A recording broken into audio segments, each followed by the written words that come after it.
Hay personas que jamás han dicho esas dos palabras. Lo siento. Las has esperado, las has necesitado, y nunca llegaron. Y lo más desconcertante no es solo la ausencia de esas palabras, es el silencio que queda después. Un silencio que pesa, que incomoda, que deja preguntas sin responder. ¿Qué tiene en la cabeza alguien que nunca pide perdón? ¿Es indiferencia? ¿Es ego? ¿Es crueldad? ¿O hay algo mucho más profundo que no estamos viendo? La respuesta que la psicología ha encontrado te va a sorprender, porque no se trata de lo que crees. No es simplemente que no le importas. No es tan simple como decir, es una mala persona. En los próximos minutos vas a entender exactamente qué mueve a estas personas. Y al final, si conoces a alguien así, o si eres tú, todo va a empezar a tener más sentido. Piensa en la última vez que alguien te hizo daño. De verdad, tómate un segundo. Recuerda ese momento, las palabras que dijo o las acciones que tuvo. Esperaste una disculpa, quizás todavía la estás esperando. Y esa espera, para muchas personas, no dura horas ni días, dura años. Años cargando una herida abierta, años repitiendo en la mente, ¿por qué nunca se disculpó? ¿Acaso no se dio cuenta? ¿No le importó lo que sentí? Pero aquí viene el primer giro importante. Muchas personas que no piden perdón, sí saben que hicieron daño, sí lo saben. Entonces, si lo saben, ¿por qué no dicen nada? La respuesta empieza con algo que todos tenemos, el ego. Para algunas personas, pedir perdón no es solo decir dos palabras, es aceptar que se equivocaron, es admitir que no son perfectos, es enfrentar una versión de sí mismos que no les gusta. Y eso, para ciertos perfiles psicológicos, es insoportable. Hay personas que construyen su identidad alrededor de tener la razón, de sentirse fuertes, de nunca mostrarse vulnerables, y en su mente, pedir perdón es lo mismo que perder. No lo ven como un acto de madurez, lo ven como una derrota. Por eso justifican todo, minimizan lo que pasó, o incluso cambian la historia para no sentirse culpables. Tal vez has escuchado frases como, estás exagerando, no fue para tanto, tú también hiciste cosas, eso no es casualidad, es una defensa. Un mecanismo psicológico para evitar enfrentar la culpa. Pero hay algo aún más profundo. Algunas personas crecieron en entornos donde pedir perdón nunca fue un ejemplo, donde nadie se disculpaba, donde los errores se ignoraban o se castigaban. Y cuando creces así, no aprendes a decir lo siento, aprendes a esconderlo todo, aprendes que mostrar arrepentimiento es peligroso. Entonces, en la adultez, repiten ese patrón sin darse cuenta. No porque quieran hacer daño, sino porque no saben hacerlo diferente. También están quienes sienten culpa, pero no saben gestionarla. La culpa es una emoción incómoda, te confronta, te obliga a mirar lo que hiciste, y no todos tienen la capacidad emocional para sostener eso. Entonces, ¿qué hacen? La evitan, se distraen, la niegan, o la transforman en enojo hacia los demás. Por eso, en lugar de pedir perdón, atacan. Es más fácil culparte a ti que hacerse responsables ellos. Y aquí viene una verdad que puede doler, pero también libera. Que alguien no te pida perdón no significa que no merezcas una disculpa. Significa que esa persona no tiene las herramientas emocionales para dártela, y eso cambia todo, porque dejas de preguntarte, ¿qué hice mal yo? Y empiezas a ver, esto habla más de esa persona que de mí. Pero hay otro nivel aún más complejo. Existen personas que, con el tiempo, se convencen de que realmente no hicieron nada malo. Reescriben la historia en su mente, se colocan como víctimas, se justifican tanto que terminan creyéndose su propia versión. Y cuando alguien cree que no hizo nada mal, nunca va a pedir perdón. No porque no quiera, sino porque, desde su perspectiva, no hay nada que perdonar. Esto puede ser desesperante, porque tú viviste algo real. Tú sentiste el daño, tú sabes lo que pasó, pero la otra persona vive en otra narrativa, y ahí es donde muchas relaciones se rompen. No por el error en sí, sino por la incapacidad de reconocerlo. Ahora bien, todo esto no significa que debas aceptar cualquier comportamiento. Entender no es justificar. Puedes comprender por qué alguien no pide perdón, y aún así decidir alejarte. Puedes ver su herida, sin permitir que siga lastimándote, porque al final, el perdón más importante no siempre viene de la otra persona. A veces viene de ti, no como una excusa para lo que pasó, sino como una forma de soltar el peso que llevas, de dejar de esperar algo que quizás nunca llegará, y recuperar tu paz. Así que la próxima vez que alguien no diga lo siento, recuerda esto, no siempre es falta de corazón. A veces es falta de herramientas, a veces es miedo, a veces es orgullo, a veces es historia, pero nunca define tu valor. Y cuando entiendes eso, dejas de esperar una disculpa para poder seguir adelante. Este canal existe para explicar lo que la mente humana hace cuando nadie la está mirando, cuando no hay testigos, cuando no hay presión social, cuando solo queda la persona frente a sí misma. Y hoy vamos a hablar de uno de los comportamientos más dolorosos y también de los más incomprendidos, la incapacidad de pedir perdón. No es solo un silencio incómodo, no es solo orgullo. Es un fenómeno mucho más profundo de lo que parece a simple vista. Hoy vas a descubrir 4 cosas fundamentales. 1. ¿Por qué el acto de pedir perdón puede activar un auténtico terror interno en ciertas personas? 2. El mecanismo psicológico que sostiene este comportamiento, incluso cuando saben que han hecho daño. 3. ¿Qué tipo de experiencias, especialmente en la infancia, suelen estar detrás de esta incapacidad? Y 4. La revelación más impactante, lo que este comportamiento dice realmente sobre su mundo interior. Quédate hasta el final, porque la última parte no solo cambia cómo ves a los demás, también puede cambiar cómo te ves a ti mismo. Pero antes de entrar en todo esto, necesitamos descartar una idea muy común. Estas personas no son monstruos, no son seres fríos sin emociones. No son necesariamente malas personas. De hecho, muchas de ellas sienten, y sienten más de lo que aparentan. Sienten culpa, sienten incomodidad, sienten el peso de lo que hicieron, aunque nunca lo digan en voz alta. Entonces, si sienten todo eso, ¿por qué no piden perdón? Aquí es donde todo empieza a cambiar. El problema no es la falta de emoción, el problema es lo que el acto de pedir perdón significa para ellas. Para ti, decir lo siento puede ser un acto de liberación, puede ser cerrar un ciclo, puede ser una forma de reparar, de sanar, de avanzar. Pero para ellas, no funciona así. Para ellas, pedir perdón no es alivio, es una amenaza directa a su identidad. En psicología, esto se relaciona con algo muy específico, el miedo a la vulnerabilidad. Pero no estamos hablando de una incomodidad leve. Estamos hablando de una reacción interna mucho más intensa.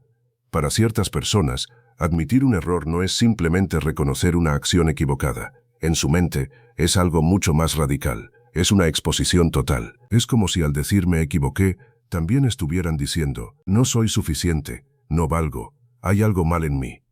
Y ahí es donde aparece una de las claves más importantes. Existe una diferencia enorme entre pensar, cometí un error, y pensar, yo soy el error. Tú probablemente puedes separar ambas cosas. Puedes entender que hiciste algo mal sin definirte completamente por ello. Pero hay personas que no pueden hacer esa separación. Para ellas, el error y la identidad están fusionados. Por eso pedir perdón no es solo incómodo, es devastador a nivel interno. Porque implica enfrentarse a una versión de sí mismas que no pueden tolerar.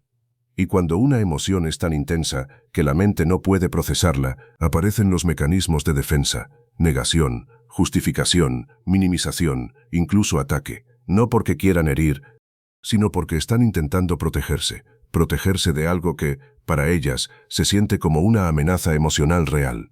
Ahora bien, ¿de dónde viene todo esto? En muchos casos, este patrón no aparece de la nada, se construye, y suele comenzar en etapas muy tempranas de la vida. Imagina crecer en un entorno donde equivocarte no era seguro, donde cometer errores traía consecuencias duras, críticas, rechazo, humillación o castigo, donde nadie decía, no pasa nada, puedes aprender, donde no existía un modelo sano de reparación emocional. En ese contexto, el cerebro aprende algo muy claro, equivocarse es peligroso. Y más aún, reconocer el error es todavía más peligroso. Entonces, la mente desarrolla estrategias para evitar ese dolor. Se vuelve rígida, se protege, aprende a defenderse antes que a abrirse. Y con el tiempo, eso se convierte en un patrón automático. La persona crece, cambia de entorno, pero su forma de reaccionar sigue siendo la misma. Evitar el perdón no es una decisión consciente en muchos casos, es una respuesta aprendida. Una respuesta que se activa sin que la persona lo piense demasiado. Y aquí llega la parte más importante de todas, lo que este comportamiento dice sobre su mundo interior. Porque cuando alguien no puede pedir perdón, no siempre está demostrando falta de empatía. Muchas veces está mostrando algo mucho más profundo. Una enorme fragilidad interna, una identidad que no puede sostener el peso del error, una autoestima tan condicionada que depende de nunca fallar. Y eso, lejos de ser fortaleza, es una forma de debilidad emocional. Porque la verdadera fortaleza no está en no equivocarse, está en poder reconocerlo sin destruirse por dentro. Así que la próxima vez que te encuentres con alguien que no puede decir lo siento, recuerda esto: no siempre es arrogancia, no siempre es indiferencia, a veces es miedo, a veces es historia, a veces es una mente que aprendió a sobrevivir, pero no a sanar. Y entender eso no significa justificar el daño, significa ver con claridad, porque cuando entiendes lo que hay detrás, dejas de tomarlo como algo personal y empiezas a verlo como lo que realmente es, un reflejo del mundo interno de esa persona. Entonces el cerebro activa su sistema de defensa más antiguo, el mismo que usamos cuando sentimos que nuestra vida está en peligro, no porque el peligro sea real, sino porque se siente real, y esa diferencia lo cambia absolutamente todo. Porque el cerebro no distingue con precisión entre una amenaza física y una amenaza emocional profunda. Para él, ambas pueden significar lo mismo: riesgo, exposición, pérdida, dolor. Así que reacciona, y lo hace rápido, sin pedir permiso, sin consultar a la lógica.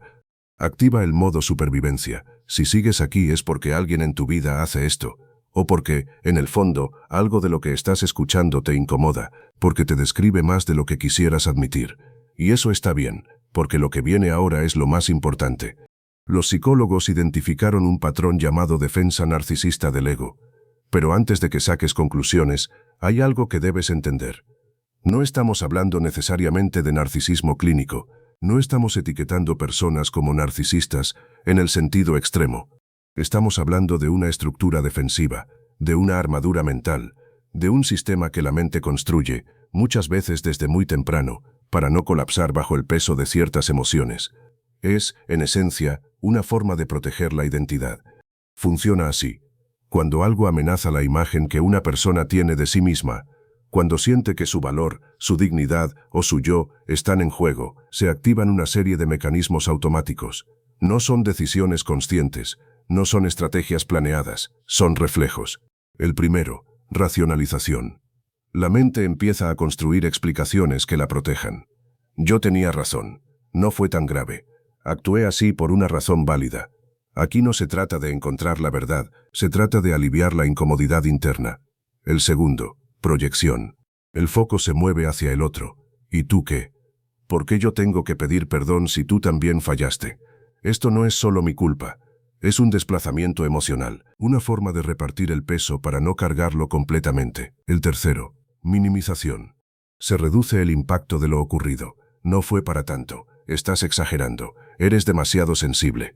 Lo que para una persona fue dolor, para la otra se convierte en algo pequeño, casi insignificante. Y lo más importante de todo esto es que estos 3 pasos ocurren en segundos. No hay pausa, no hay reflexión profunda en ese momento. Es automático. Su mente no está buscando herirte, está intentando protegerse. Un estudio encontró algo realmente revelador. Las personas con una alta necesidad de proteger su autoestima experimentaban la misma activación fisiológica al enfrentarse a una disculpa obligada que al enfrentarse a una amenaza física real. Su corazón se aceleraba, su respiración cambiaba, sus músculos se tensaban, el cuerpo entraba en estado de alerta, como si estuvieran frente a un peligro inmediato, como si algo dentro de ellos estuviera diciendo: defiéndete o desapareces. Y en ese estado, pedir perdón no es una opción viable. No porque no quieran, sino porque su sistema interno está gritando que no es seguro hacerlo. No están siendo crueles, están sobreviviendo. Eso no los excusa, pero sí los explica.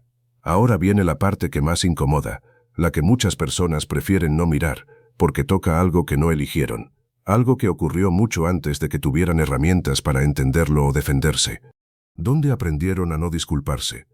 La respuesta, en la mayoría de los casos, está en cómo fueron criados. Hay 3 tipos de entornos que suelen producir este patrón. El primero, hogares donde pedir perdón era visto como debilidad. Frases como: los hombres no lloran, no te humilles, si cedes, pierdes, marcan profundamente la forma en que una persona entiende la vulnerabilidad. Crecen creyendo que mostrarse humano es peligroso. El segundo, hogares donde nadie se disculpaba, donde los adultos nunca reconocían errores, donde no existía el ejemplo. Y lo que no se modela, no se aprende. Para estas personas, pedir perdón no forma parte de su mapa mental. El tercero, y el más complejo, Hogares donde las disculpas eran manipulativas, donde el perdóname venía seguido de la repetición del daño, donde las palabras perdían valor. Ahí aprenden algo devastador, que las disculpas no son sinceras, que son herramientas de control, y entonces cierran esa puerta completamente. Una psicóloga que estudió estos patrones durante décadas llegó a una conclusión contundente.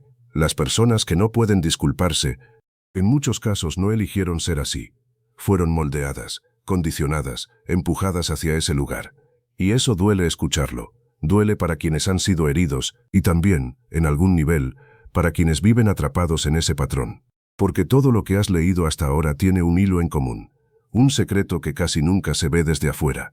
Las personas que nunca piden perdón son prisioneras, no son libres, no están en control total. Son esclavas de una imagen que necesitan proteger a toda costa. Una imagen que parece fuerte, pero que en realidad es extremadamente frágil. Y ellas lo saben, aunque no lo digan. Por eso defienden tanto. Por eso reaccionan con tanta intensidad. Piénsalo. Tú puedes decir me equivoqué y seguir adelante. Ellas no pueden. Para ellas, cada error no es un evento, es una amenaza a su identidad completa. Cada conflicto se convierte en una batalla interna. No por lo que pasó, sino por lo que eso significa sobre quiénes son. Un estudio encontró algo que pocos esperaban. Las personas que evitan disculparse de forma sistemática tienen niveles de cortisol, la hormona del estrés, constantemente elevados, viven en alerta, duermen peor, se enferman más, sus relaciones se deterioran con el tiempo. Y lo más irónico es que en ese intento por protegerse, terminan dañándose aún más. No son ellos los que ganan, todos pierden. Pero ellos pierden más. Y aquí está la parte más triste de todas. Muchas de estas personas, en silencio, sí sienten remordimiento. Lo sienten de verdad, lo sienten profundamente. Pero no saben cómo atravesar la barrera que ellas mismas construyeron.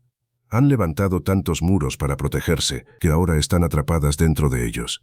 No es frialdad, no es vacío. Es una prisión emocional, una que construyeron para sobrevivir, y en la que ahora viven sin recordar dónde dejaron la llave.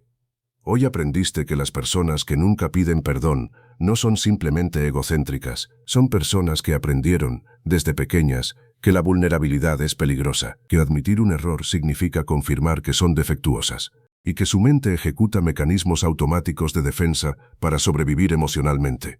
Eso no borra el dolor que te causaron.